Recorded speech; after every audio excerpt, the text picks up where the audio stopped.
नमस्कार। REET 2022 top MCQs में आपका स्वागत अभिनंदन है। आज हम शुरुआत करेंगे भारत के भूगोल की कि रीट सिलेबस के अकॉर्डिंग भारत के भूगोल से जो प्रश्न पूछे जाने की संभावना है उन पर हम विस्तृत चर्चा करेंगे कि किस तरह से हमें प्रश्न पूछे जा सकते हैं और एक प्रश्न के साथ हम उस पूरे टॉपिक को करने की कोशिश करेंगे। तो यह जो आज की क्लास है यह रीट के साथ साथ राजस्थान के हर उस कंपटीशन के लिए उपयोगी होगी जिसमें भारत का भूगोल पूछा जाता है, चाहे वह आपके आरएस हो, चाहे वह सेकेंड ग्रेड है, चाहे वह आपके थर्ड ग्रेड है या अन्य कोई एसएससी का एग्जाम भी है जिसमें भारत का भूगोल है या नेशनल लेवल के जो एग्जाम है या अदर पीसीएस के, तो उसके लिए भी यह उपयोगी क्लास है। यह ध्यान रखना, यह केवल रीट के लिए नहीं है। हां, रीट के सिलेबस के अकॉर्डिंग हम बात करेंगे तो हम उस तरीके से बात करेंगे कि रीट में कैसे प्रश्न पूछे जा सकते हैं। तो शुरुआत करते हैं आज के प्रश्नों की।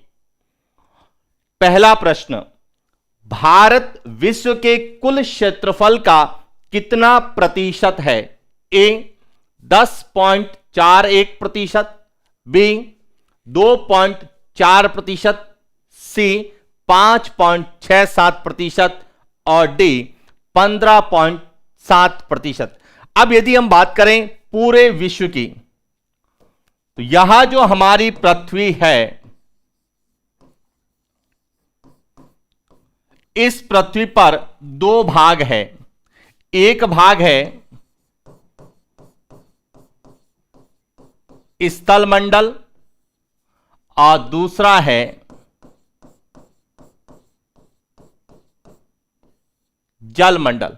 और इस स्थल मंडल का जो है भारत का जो क्षेत्रफल है पूरे विश्व के भौगोलिक क्षेत्रफल का कितना प्रतिशत है? तो यह ध्यान रखना 2.4% है। कितना है? 2.4%। इसका सही उत्तर है बी। और यदि आपसे यह पूछा जाए कि भारत में विश्व की कुल जनसंख्या का कितना प्रतिशत है, तो विश्व की कुल जनसंख्या का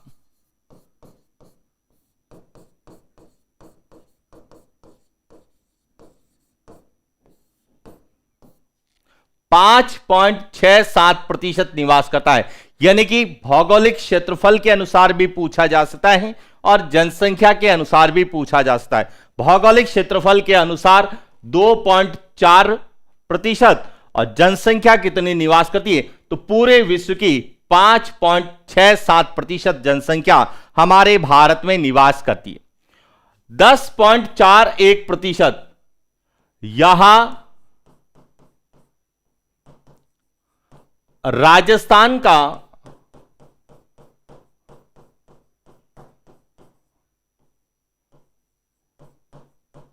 भौगोलिक क्षेत्रफल है। यानी कि भारत के कुल क्षेत्रफल में राजस्थान का क्षेत्रफल कितना है, तो 10.41% है। और क्षेत्रफल की दृष्टि से राजस्थान वर्तमान में भारत का सबसे बड़ा राज्य है जिसमें भारत के कुल क्षेत्रफल का 10.41% आता है। क्लियर हो गया? तो यह तो था हमारा पहला प्रश्न जो कि भौगोलिक क्षेत्रफल के आधार पर, जनसंख्या के आधार पर भारत और राजस्थान के संदर्भ में पूछा जा सकता है। बात करते हैं अगले प्रश्न की। भारत की स्थलीय सीमा कुल लंबाई कितनी है? कि भारत की स्थलीय सीमा की कुल लंबाई कितनी है?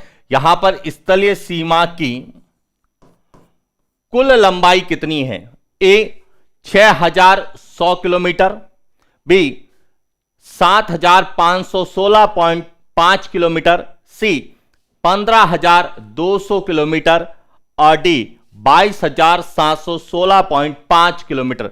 अब इसको अच्छे से समझना ताकि भारत की सीमा को लेके कोई भी प्रश्न आएगा तो यहां से पूछा जाता है, एक भी आंकड़ा आपका गलत नहीं होना चाहिए।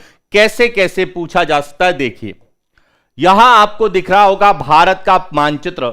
यहां भारत का मानचित्र है और इसमें जो ये ब्लैक कलर दिख रहा है यह बताता है भारत की स्थलीय सीमा।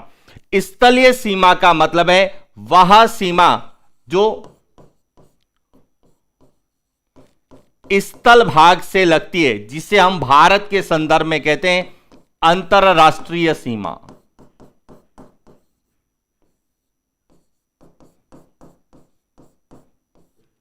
अंतरराष्ट्रीय सीमा या स्थल भाग से लगने वाली सीमा क्या कहलाती है? स्थलीय सीमा कहलाती है। और भारत की जो कुल स्थलीय सीमा है वह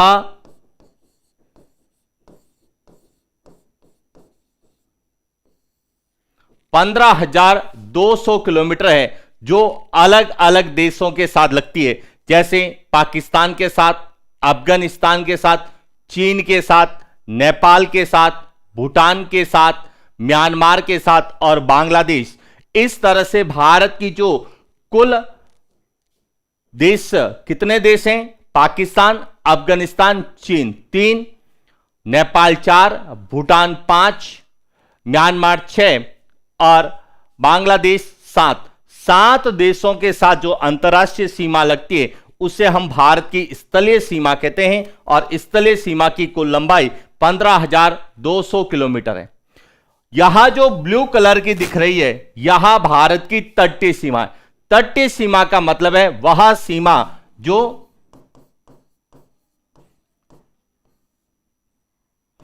समुद्र के साथ लगती है, किसी भी समुद्र या सागरीय सतह के साथ लगती है, वह तटीय सीमा है। भारत की कुल तटीय सीमा जो है वह है 7,516.5 किलोमीटर है।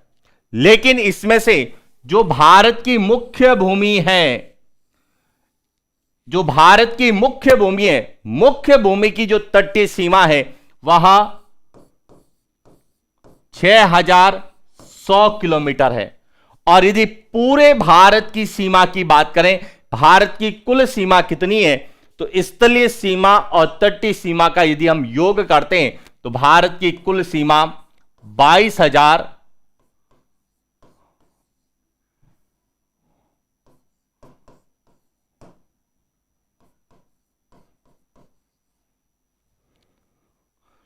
22,716.5 किलोमीटर, जो कि भारत की कुल सीमा है। तो अब यदि हम प्रश्न के अनुसार बात करें कि भारत की स्थलीय सीमा की कुल लंबाई कितनी है, तो देखिए 6,100 किलोमीटर यहां भारत की मुख्य भूमि की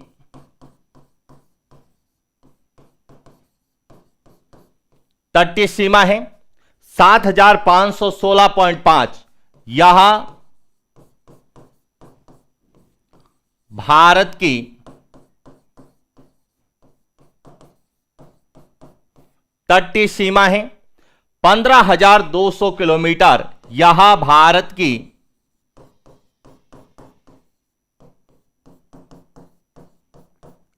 स्थलीय सीमा है, इसलिए इसका सही उत्तर है सी।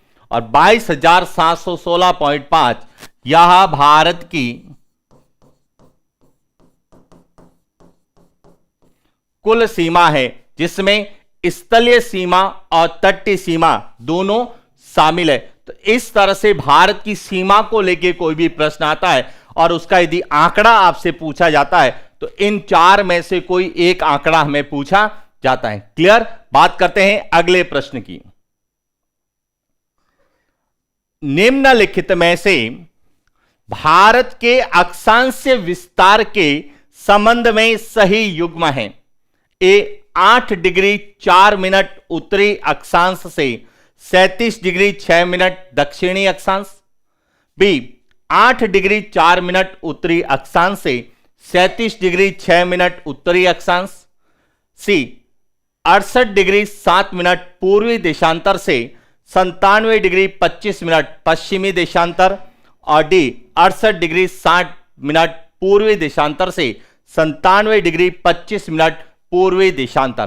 प्रश्न है भारत के अक्षांशीय विस्तार के संबंध में। तो सबसे पहले तो हमें भारत की स्थिति का बारे पता होना चाहिए कि विश्व में भारत की स्थिति कहां है, और उसके बाद अक्षांशीय और देशांतरीय विस्तार भारत का कितना है, और वहीं से हमें पता चलेगा कि प्रश्न का सही उत्तर कौन सा होगा। तो बात करते हैं भारत की स्थिति का। तो यहां जो आपको एक गोल घेरा दिख रहा है, यहां पूरी हमारी पृथ्वी है।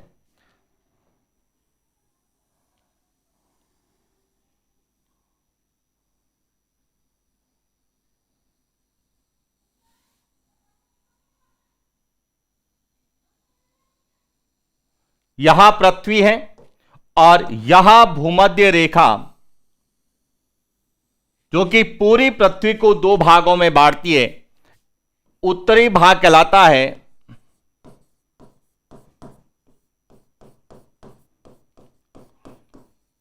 उत्तरी गोलार्ध और दक्षिणी भाग कहलाता है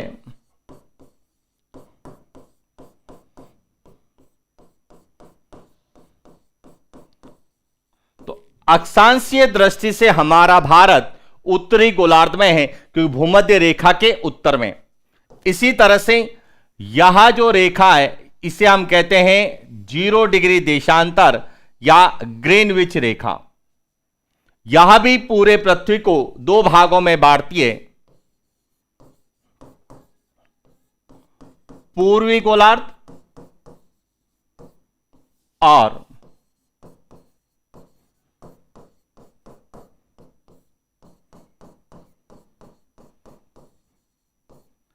पश्चिमी गोलार्ध। अब यदि हम भारत की बात करते हैं तो यहां उत्तर, यहां दक्षिण, यहां पूरब और यहां पश्चिम। तो जो हमारा भारत है यहां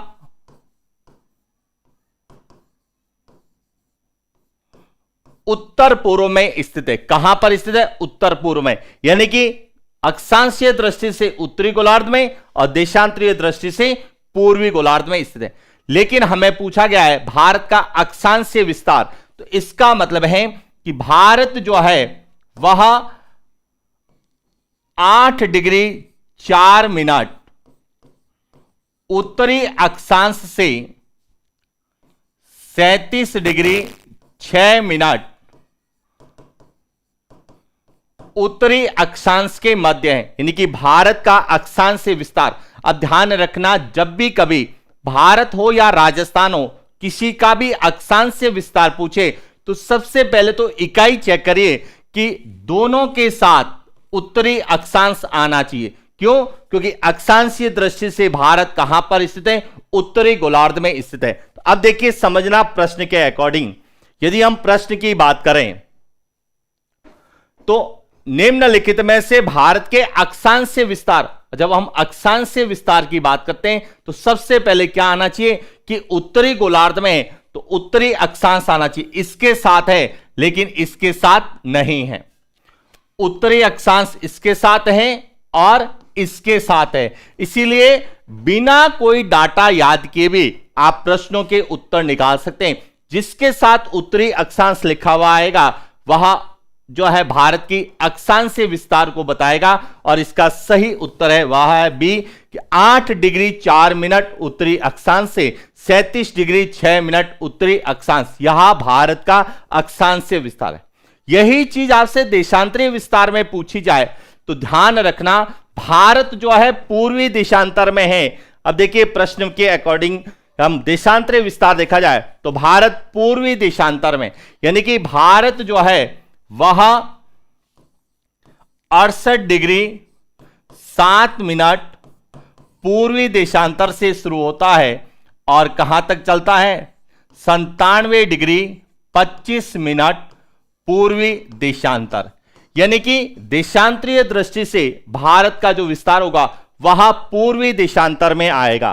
तो देखिए यहां पे पूर्वी देशांतर है लेकिन यहां पर नहीं है, इसीलिए यहां भारत का देशांतरीय विस्तार नहीं होगा।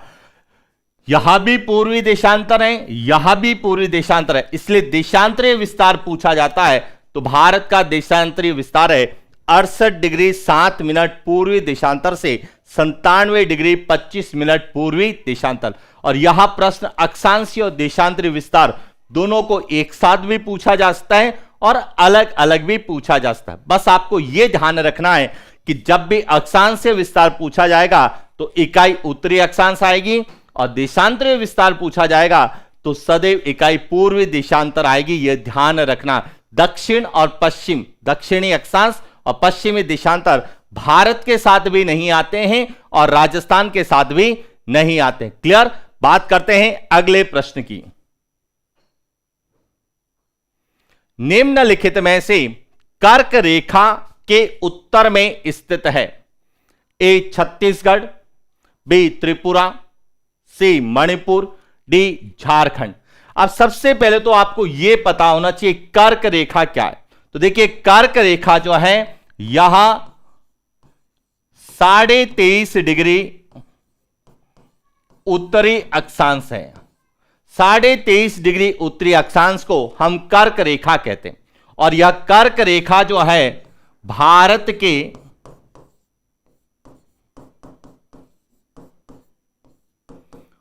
8 राज्यों से गुजरती है। कितने राज्यों से गुजरती है? 8 राज्यों से गुजरती। अब कौन कौन से राज्यों से गुजरती है यदि आपको यह पता है तो हम बता सकते हैं कि कर्क रेखा के उत्तर में कौन सा होगा या दक्षिण में कौन सा होगा। तो देखिए यदि हम कर्क रेखा की बात करें तो कर्क रेखा जो है भारत के लगभग मध्य से गुजरती है। यह देखिए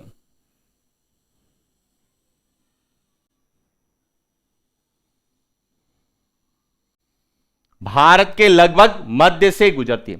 और जब कर्क रेखा कौन कौन से राज्यों से गुजरती है तो देखिए कर्क रेखा जो है जिन राज्यों से गुजरती है उसमें एक तो है गुजरात, दूसरा है राजस्थान,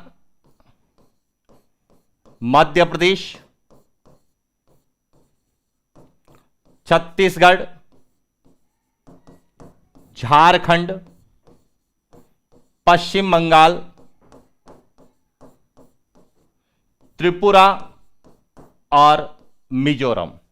इन 8 राज्यों से यहां गुजरती है। अब प्रश्न क्या पूछा है कि कौन सा राज्य कर्क रेखा के उत्तर में? तो यहां जो राज्य है यहां है मणिपुर। कौन सा है? मणिपुर जो है यहां कर्क रेखा के उत्तर में स्थित है। इसीलिए ध्यान रखना प्रश्न के अनुसार सही उत्तर क्या होगा? इसका सी होगा कि निम्नलिखित में से कर्क रेखा के उत्तर में, क्योंकि छत्तीसगढ़, त्रिपुरा और झारखंड इन तीनों राज्यों से कर्क रेखा गुजरती है। यानी कि ये तीनों राज्य कर्क रेखा पर स्थित है, लेकिन मणिपुर जो है कर्क रेखा के उत्तर में स्थित है। अब देखिए इसके अलावा कर्क रेखा को लेकर कुछ और प्रश्न पूछे जा सकते हैं। कौन कौन से हैं समझना। या तो पूछा जाएगा कि किस राज्य की राजधानी कर्क रेखा पर स्थित है। तो सबसे इंपॉर्टेंट है ध्यान रखना कि झारखंड की राजधानी कौन सी है? रांची। रांची जो है यहां कर्क रेखा पर या कर्क रेखा के सबसे निकटतम यानी कर्क रेखा पर स्थित है। दूसरा, कर्क रेखा से सर्वाधिक दूर कौन सी है? तो ध्यान रखना राजस्थान की राजधानी जयपुर कर्क रेखा से सर्वाधिक दूर कि जो 8 राज्य हैं, इन 8 राज्यों की राजधानी में सबसे दूर कौन सी है? जयपुर। कर्क रेखा की सबसे ज्यादा लंबाई, सर्वाधिक जो लंबाई है वह मध्य प्रदेश में है, यह ध्यान रखना। और न्यूनतम पूछा जाता है तो न्यूनतम लंबाई राजस्थान में। और राजस्थान के संदर्भ में आपको पता होगा कि कर्क रेखा राजस्थान के 2 जिलों से गुजरती है। कौन कौन से हैं?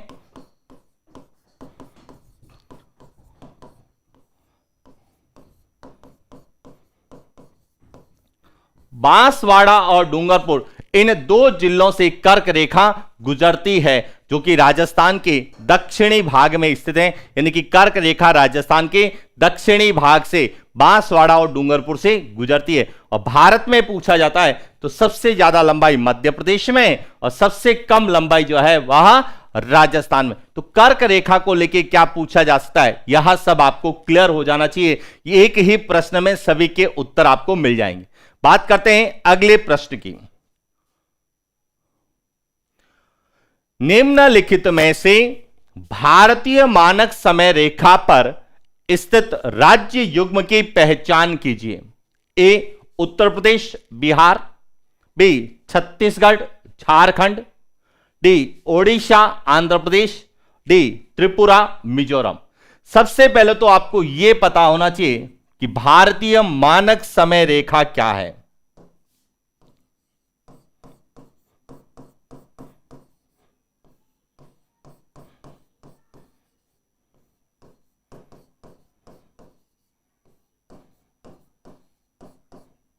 भारतीय मानक समय रेखा तो देखिए 82.5 डिग्री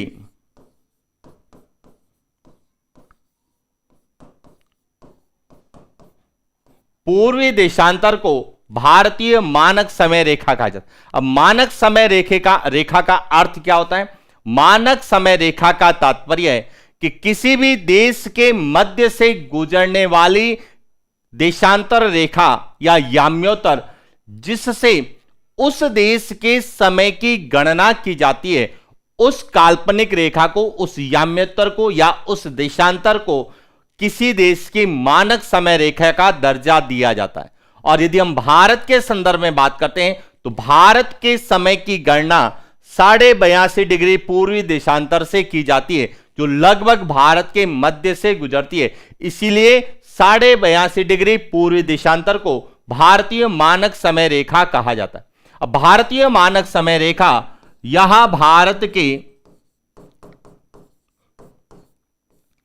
5 राज्यों से गुजरती है। कितने राज्यों से गुजरती है? 5 राज्यों से गुजरती है। तो अब प्रश्न आता है कि यह कौन कौन से राज्यों से गुजरती है? तो अब समझना इसे। यहां जो आपको भारत का मानचित्र दिख रहा है, इसमें यहां जो रेखा है,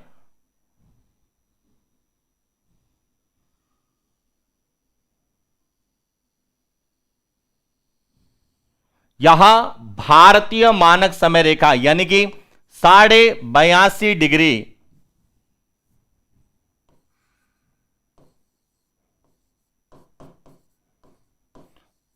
पूर्वी देशांतर है, यानी कि जिसे हम भारतीय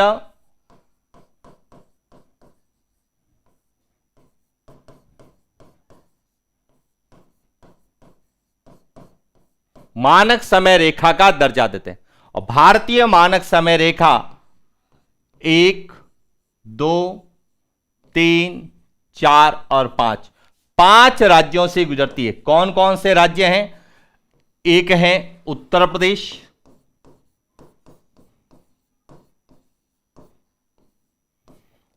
दूसरा है मध्य प्रदेश,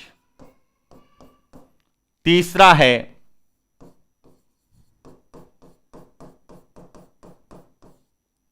छत्तीसगढ़, चौथा है ओडिशा और 5वां है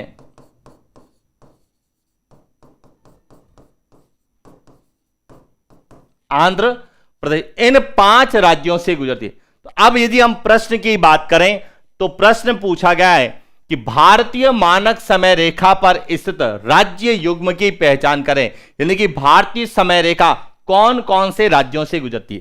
तो ये उत्तर प्रदेश से गुजरती है लेकिन बिहार से नहीं गुजरती है, छत्तीसगढ़ से गुजरती है लेकिन झारखंड से नहीं गुजरती है, ओडिशा और आंध्र प्रदेश इन दोनों राज्यों से गुजरती है। इसीलिए इसका सही उत्तर है सी। और त्रिपुरा और मिजोरम की बात करें तो यहां से जो है कर्क रेखा गुजरती है, भारतीय मानक समय रेखा नहीं गुजरती है। इसलिए इसका सही उत्तर क्या है? सी होगा, ओडिशा और आंध्र प्रदेश। क्लियर? बात करते हैं अगले प्रश्न की। निम्नलिखित में से 7 सिस्टर में शामिल नहीं है। ए अरुणाचल प्रदेश, बी मेघालय, सी सिक्किम, डी त्रिपुरा। अब देखिए 7 सिस्टर क्या है कि जो पूर्वोत्तर राज्य हैं उनको संयुक्त रूप से 7 सिस्टर कहते हैं। कि पूर्वोत्तर राज्यों में 7 राज्य आते हैं और इन 7 राज्यों को संयुक्त रूप से 7 सिस्टर या 7 बहनों की संज्ञा दी गई। सबसे पहले तो आपको यह पता होना चाहिए कि पूर्वोत्तर राज्यों में कौन कौन से राज्य हैं। तो अब समझना, यहां से यहां पूरा पूर्वोत्तर राज्यों का है, जिसमें 7 सिस्टर के अंतर्गत कौन कौन से आते हैं, एक एक की बात करते हैं। देखिए सबसे पहला आता है अरुणाचल प्रदेश,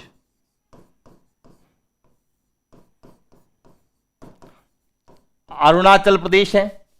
इसके बाद दूसरा जो है वह है असम, इसके बाद है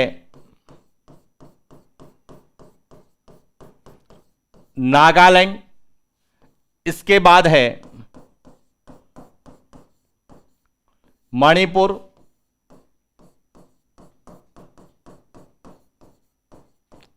मिजोरम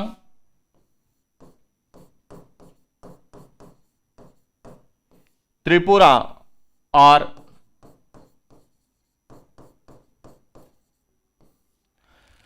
इनको हम सेवन सिस्टर के रूप में जानते हैं, 7 बहनों के रूप में जानते हैं। और यह जो राज्य है यह है सिक्किम। सिक्किम जो है यह सेवन सिस्टर में शामिल नहीं है। सेवन सिस्टर में ध्यान रखना ए, एम, एन और टी अल्फाबेट वाले जो है राज्य शामिल है। एस वर्णमाला का, जो अंग्रेजी वर्णमाला का एस शब्द से या एस वर्ण से शुरू होने वाला राज्य इसमें शामिल नहीं होगा। ए से अरुणाचल प्रदेश और आसाम, एम से मणिपुर, मिजोरम और मेघालय, एन से नागालैंड और टी से त्रिपुरा वाले जो है राज्य शामिल होंगे। एस सिक्किम शामिल नहीं होगा। तो अब ध्यान रखना इसको कि इसका सही उत्तर क्या होगा, सी। निम्नलिखित में से सेवन सिस्टर में शामिल नहीं है तो सिक्किम शामिल नहीं है। क्लियर। और इन सेवन सिस्टर का प्रश्न हमें सेवन सिस्टर के रूप में भी पूछा जा सकता है और पूर्वोत्तर राज्यों में जो जनजातियां निवास करती है वहां से भी प्रश्न बनता है, जो हम जनजातियों के अंतर्गत अध्ययन करेंगे। बात करते हैं अगले प्रश्न की। निम्नलिखित में से 10 अंश जल मार्ग से पृथक होने वाला सही युग्म है। ए लक्षद्वीप मिनिकाय, बी दक्षिण अंडमान लघु अंडमान, सी लघु Andaman core Nicobar, D great Nicobar Sumatra. सबसे पहले तो आपको यह पता होना चाहिए 10 अंश जल मार्ग है क्या। 10 अंश जल मार्ग जिसको हम सामान्य कहते हैं 10 डिग्री चैनल या 10 डिग्री उत्तरी अक्षांश,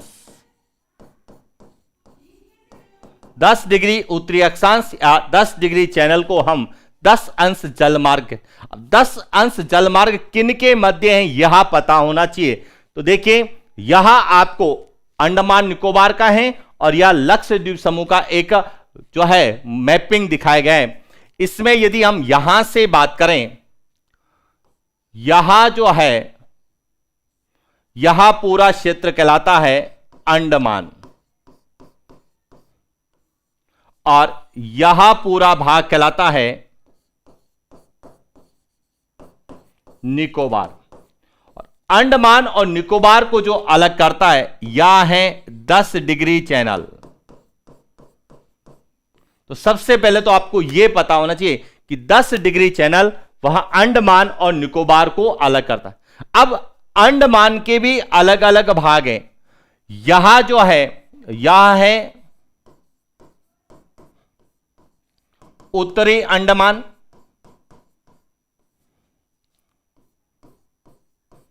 मध्य अंडमान,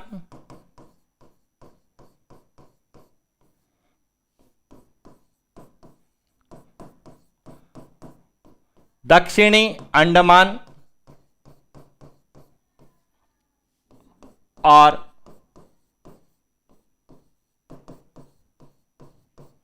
लघु अंडमान। निकोबार में यह है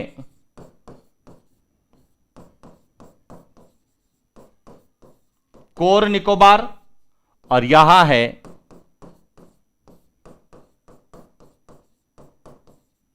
ग्रेट निकोबार। तो अब देखिए लघु अंडमान और कोर अंडमान को जो अलग करता है यह चैनल कौन सा है, 10 डिग्री चैनल, जिसे हमने 10 अंश जल मार्ग का है। यानी कि लघु अंडमान और कोर अंडमान को क्या करता है, अलग करता है।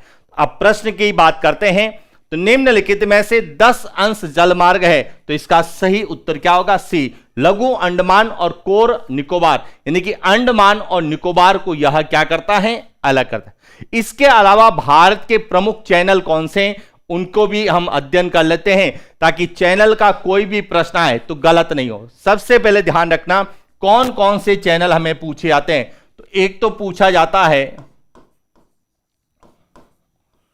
Cocoa state. कोको स्टेट जो है यहां जो द्वीप है यहां कोको द्वीप है जो कि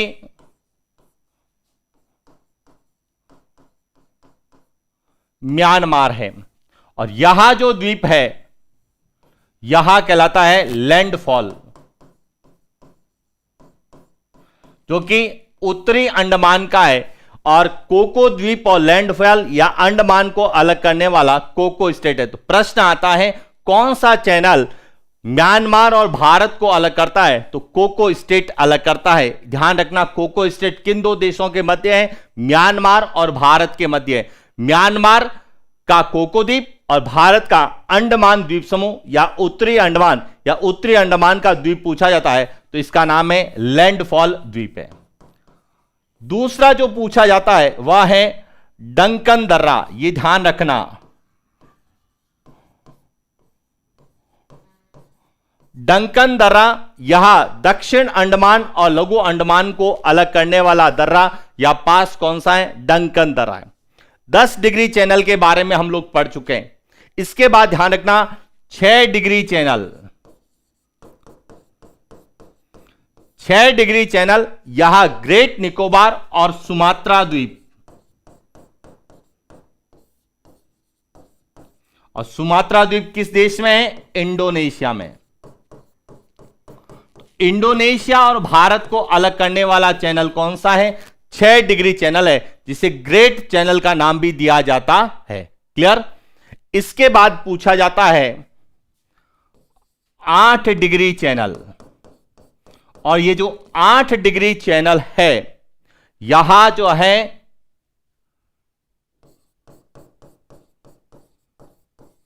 मालदीव और मिनिकॉय के मध्य है। और एक और चैनल है 9 डिग्री चैनल, यहां मिनिकॉय और लक्षद्वीप के मध्य। तो यहां है भारत के प्रमुख चैनल जो हमें एग्जाम पॉइंट ऑफ व्यू से पूछे थे। तो यह था आज का हमारा सेशन, जिसमें हमने भारत के संदर्भ में महत्वपूर्ण प्रश्नों की बात की। और यह सीरीज हमारी कंटिन्यू इसी तरह से एग्जाम तक चलने वाली है, जिसमें हम भारत राजस्थान के भूगोल को लेकर महत्वपूर्ण प्रश्नों पर बात करेंगे। आज के लिए इतना ही, मिलते हैं नेक्स्ट क्लास। Thank you.